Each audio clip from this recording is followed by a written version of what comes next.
Okay, I hope आप सब ठीक होंगे। इस लेक्चर के अंदर हमने एंटी डिप्रेसेंट डिस्कस करने हैं। अच्छा, एंटी डिप्रेसेंट डिस्कस करने से पहले ना हमें पता होना चाहिए कि हमारे ना दो मूड्स होते हैं, ठीक है। या तो एक हमारे पास हैप्पी मूड होता है या फिर हम सैड होते हैं, ठीक है। हैप्पी मूड के साथ साथ अलर्टनेस, ठीक है, या फिर एक्साइटेबिलिटी वगैरह आ जाती है। और सैड मूड के साथ डलनेस या फिर जो है ना वो दिल नहीं लगता एक्टिविटीज़ में, या गिल्ट वाली सारी फीलिंग्स आ जाती हैं। और हम डेली नॉर्मल जो है ना वो नॉर्मल फेज़ में यानी नॉर्मल मूड में रहते हैं। कभी हम हैप्पी होते हैं, कभी सैड होते हैं, ठीक है।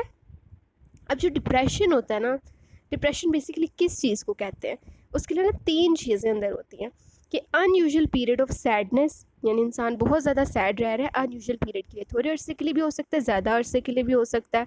गिल्ट की फीलिंग उससे कॉन्टीन्यूसली रहती है, ठीक है। और उसका जो डेली एक्टिविटीज़ होती हैं, जो रोज़मर्रा के काम होते हैं, उनमें उसका दिल नहीं लगता। तो ये तीन चीज़ें अगर किसी पेशेंट में हो तो हमें पता चल जाता है कि उसे डिप्रेशन होता है। अच्छा, अब ना डिप्रेशन को समझने के लिए ना एक हाइपोथेसिस होता है, ठीक है। उस हाइपोथेसिस का मतलब का नेम है amine hypothesis of mood. Amine hypothesis of mood क्या कहता है? ये कहता है कि हमारे पास ना ब्रेन में तीन तरह के मोनो अमाइंस होते हैं, सीरोटोनिन, नोरेपिनेफ्रिन और डोपामिन। ये जो तीनों न्यूरोट्रांसमीटर्स हैं, तीनों जो मोनो अमाइंस हैं ना, ये हमारे मूड को कंट्रोल कर रहे होते हैं, यानी इनकी वजह से हम सैड और हैप्पी होते हैं। अगर इन तीनों मोनो अमाइंस में से किसी एक की या दो की कंसंट्रेशन ऊपर नीचे हो जाए तो उससे हमारा मूड जो है ना वो चेंज होता रहता है, ठीक है। तो ये नॉर्मल एक हाइपोथेसिस था, इतना ज़्यादा सक्सेसफुल नहीं था हाइपोथेसिस, क्योंकि इसने इतनी डिटेल में एक्सप्लेन नहीं किया था कि डिप्रेशन कैसे होता है और मूड्स कैसे इफेक्ट होता है, लेकिन इससे हमें एक थोड़ा सा बेसिक आइडिया मिल जाता था कि कैसे हमारे जो मूड है वो कंट्रोल होते हैं, ठीक है। अच्छा चले, इससे नेक्स्ट आते हैं, अब हम एंटी डिप्रेसेंट्स पढ़ने लगे। अब जब हमें पता चल गया है कि एक आदमी को डिप्रेशन है, तो हम उस डिप्रेशन को ट्रीट करने के लिए 5 दवाइयाँ दे सकते हैं, ठीक है। 5 ड्रग्स हैं जो हम उस मेडिसिन को उस ड्रग को, उस बीमारी को ट्रीट करने के लिए 5 जो ड्रग्स हम दे सकते हैं, ठीक है। सबसे पहले mono amine oxidase inhibitors, tricyclic anti depressants, selective serotonin reuptake inhibitors, serotonin norepinephrine reuptake inhibitors और सीरोटोनिन इंटेगोनिस्ट्स, ठीक है। तो ये 5 हमारे पास मेडिसिन हैं जिन्हें देने के बाद हम पेशेंट को ट्रीट कर सकते हैं उसका डिप्रेशन। अच्छा, अब ये जो 5 मेडिसिन है ना, इनकी याद रखने का तरीका क्या है? इन्हें जो सा ना हम, तो इसके लिए हम एक निमोनिक बनाते थे, मारिया टू स्वीट स्वीट है, ठीक है। यानी एम से मारिया या कोई भी नेम रख लें, टू स्वीट स्वीट एज से है, ठीक है। तो इस तरह करके कोई भी एक निमोनिक बना लें। अच्छा, एम से मोनोमाइन ऑक्सीडेज इनहिबिटर, टी से tricyclic anti depressants, sweet sweet यानी selective serotonin reuptake inhibitor, serotonin norepinephrine reuptake inhibitor, और एज से हमारे पास सीरोटोनिन इंटैगोनिस्ट यानी H2 इंटैगोनिस्ट, ठीक है। तो ये एक तरीका याद रखने का, या कोई भी निमोनिक जिससे आपको याद हो जाता है उससे याद रखना, ठीक है। अच्छा, इसके बाद आ जाते हैं हम, सबसे पहली जो ड्रग हम डिस्कस करेंगे ना, ड्रग्स डिस्कस करने से पहले हम पहले बेसिक मैकेनिज्म देख लेते हैं जो ब्रेन के अंदर हो रहा होता है, जिससे हमारे मूड वगैरह कंट्रोल होते हैं, ठीक है। अच्छा, सबसे पहले ये हम देखते हैं कि कैसे हमारे पास ये जो हार्मोन्स है ना, हार्मोन्स ने जो न्यूरोट्रांसमीटर्स हैं वो कैसे सिंथेसाइज होते हैं। अच्छा, एक हमारे पास न्यूरॉन है जिसे हम कहते हैं सीरोटोनिन वाला न्यूरॉन, ठीक है, या सीरोटोनिन न्यूरॉन। इसके अंदर ना सिंथेसिस कैसे हो रही होती है सीरोटोनिन की? जो सीरोटोनिन होता है ना, ये अमाइनो एसिड ट्रिप्टोफन से मिलके बनता है। जो ट्रिप्टोफन अमाइनो एसिड है ना, वो सिंथेसाइज होता है, ट्रिप्टोफन से आगे जाके हमारे पास सीरोटोनिन बनता है, ठीक है। 5-HT हम सीरोटोनिन को रिप्रेजेंट करते हैं इससे। तो tryptophan amino acid is basically used in the synthesis of serotonin. अब जब सीरोटोनिन बन जाता है, वो आगे जाके इन साइनेप्टिक वेसिकल्स के अंदर ऐसे भर दिया जाता है, ठीक है, फिल हो जाता है। और जब भी हमारे पास सिग्नल आता है तो ये साइनेप्टिक वेसिकल से रिलीज़ होता है सीरोटोनिन, और रिलीज़ होने के बाद इस साइनेप्टिक क्लेफ्ट में आ जाता है, ठीक है। साइनेप्टिक क्लेफ्ट में आने के बाद ये जो पोस्ट साइनेप्टिक न्यूरॉन है ना, ये जो नीचे वाला न्यूरॉन है, इसके ऊपर रिसेप्टर होते हैं, सीरोटोनिन रिसेप्टर्स। अच्छा, ये बात यहाँ पे याद रखनी है कि हमारे पास ना सीरोटोनिन के बहुत से टाइप्स के रिसेप्टर्स होते हैं, ठीक है। लेकिन यहाँ पे जो भी पढ़ रहे हैं ना, वो हम 5-HT1 रिसेप्टर्स यानी सीरोटोनिन रिसेप्टर्स होते हैं। ये सीरोटोनिन रिसेप्टर्स पे क्या होता है, जो सीरोटोनिन ऊपर से रिलीज़ हुआ है साइनेप्टिक क्लेफ्ट के अंदर, वो आके इन सीरोटोनिन रिसेप्टर्स के ऊपर अटैच हो जाता है और बाकी आगे सिग्नल चले जाते हैं, ठीक है। अच्छा, अब ना यहाँ पे एक बात और याद रखनी है कि जो यहाँ पे एक्सेस सीरोटोनिन है उससे इस सिनेप्टिक लेफ्ट में से रिमूव करने के लिए, हटाने के लिए ना, यहाँ पे हमारे पास सीरोटोनिन ट्रांसपोर्टर होता है जिसे हम ST सीरोटोनिन ट्रांसपोर्टर या SERT सीरोटोनिन ट्रांसपोर्टर भी कहते हैं। ठीक है, अब ये जो सीरोटोनिन ट्रांसपोर्टर है इसका काम क्या है? सीरोटोनिन ट्रांसपोर्टर बेसिकली जो एक्सेस सीरोटोनिन इस सिनेप्टिक लेफ्ट में प्रेजेंट है उसे इस ट्रांसपोर्टर के थ्रू सिनेप्टिक लेफ्ट से वापस प्री सिनेप्टिक न्यूरॉन के अंदर लेके जाता है।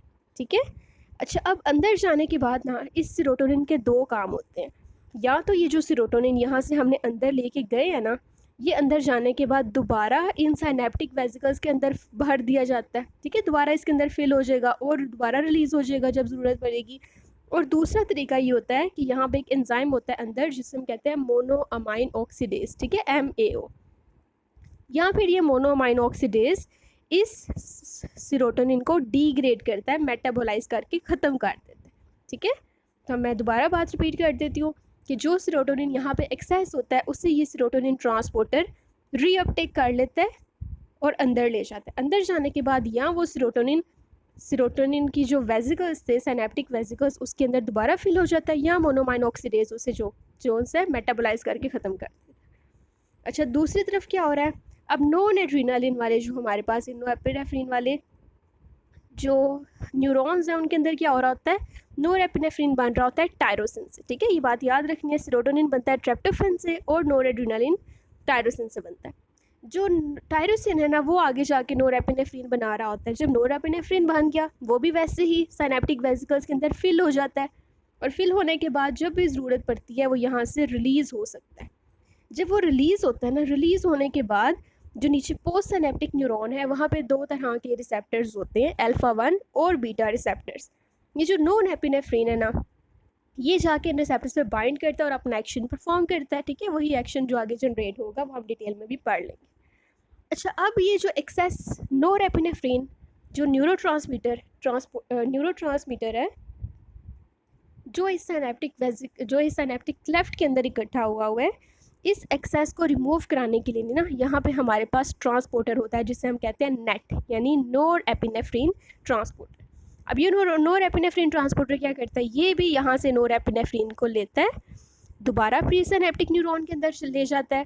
अब ये जो नोरेपिनेफ्रिन दोबारा रीअपटेक हमने कर लिया, इसके आगे से दो काम होते हैं। ये भी या तो हमारे पास दोबारा सिनेप्टिक वेसिकल के अंदर चला जाता है और दोबारा स्टोर हो जाता है रिलीज़ होने के लिए, या मोनोमाइन ऑक्सीडेज जो कि न्यूरॉन के अंदर पहले ही पड़ा होता है एंजाइम, वो इस नोरेपिनेफ्रिन को डिग्रेड करके मेटाबोलाइज कर देता है। ठीक है, तो ये बेसिक मैकेनिज्म हो रहा होता है।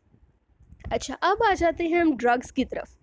तो सबसे पहला ड्रग हम जो पढ़ने लगे ना वो है हमारे पास सेलेक्टिव सीरोटोनिन रीअपटेक इनहिबिटर। अच्छा, सेलेक्टिव सीरोटोनिन रीअपटेक इनहिबिटर क्या करता है? हमने कहा था ये जो एक ट्रांसपोर्टर होता है ना जिसे हम कहते हैं ST सीरोटोनिन ट्रांसपोर्टर या SERT सीरोटोनिन ट्रांसपोर्टर। ये जो सीरोटोनिन ट्रांसपोर्टर है ना ये क्या कर रहा था? ये यहाँ से ना एक्सेस अमाउंट में सीरोटोनिन को जो से ना, मतलब जो सीरोटोनिन एक्सेस था उसे वापस अंदर लेके जा रहा था।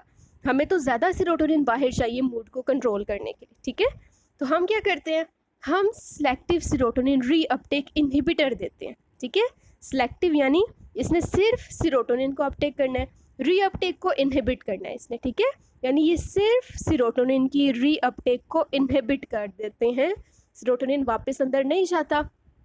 जब सीरोटोनिन अंदर नहीं जाएगा तो ज़्यादा अमाउंट ऑफ सीरोटोनिन इस सिनेप्टिक क्लेफ्ट में पड़ा होगा, ज़्यादा रिसेप्टर स्टिमुलेट होंगे और ज़्यादा मूड एलिवेट होगा पेशेंट का। ठीक है, एक ये बात होगी।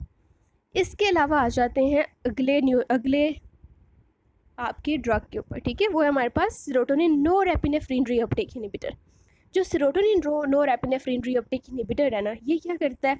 ये बेसिकली इसका नाम देखो, इट इज़ सीरोटोनिन नोरेपिनेफ्रिन। ठीक है, यानी ये सीरोटोनिन के रीअपटेक को भी इनहिबिट करेगा और नोरेपिनेफ्रिन के भी रीअपटेक को इनहिबिट करता है। ठीक है, ये दोनों रीअपटेक को इनहिबिट कर देगा, दोनों ट्रांसपोर्टर्स को जाके ये ब्लॉक कर देता है। अब दोनों ट्रांसपोर्टर्स ब्लॉक हैं तो इससे सीरोटोनिन की कंसंट्रेशन भी ज़्यादा हो रही है और नोरेपिनेफ्रिन की कंसंट्रेशन भी ज़्यादा हो रही है। तो बच्चों ये बात याद रखनी है कि जब हम सिलेक्टिव सीरोटोनिन रीअपटेक इनहिबिटर देंगे तो सीरोटोनिन की कंसंट्रेशन बस बढ़ेगी, लेकिन अगर हम सेरोटोनिन नोरेपिनेफ्रिन रीअपटेक इनहिबिटर्स दे रही है ना ड्रग, तो नोरेपिनेफ्रिन की भी बढ़ेगी और साथ सेरोटोनिन की भी कंसनट्रेशन इंक्रीज होती है। अच्छा, अब ये जो पहले हमने 2 ड्रग पढ़े हैं ना, इन्हीं के आगे से क्लिनिकल यूजेस और इनके हम साइड इफ़ेक्ट्स पहले डिस्कस कर लेते हैं, उसके बाद बाकी ड्रग्स में जाएंगे।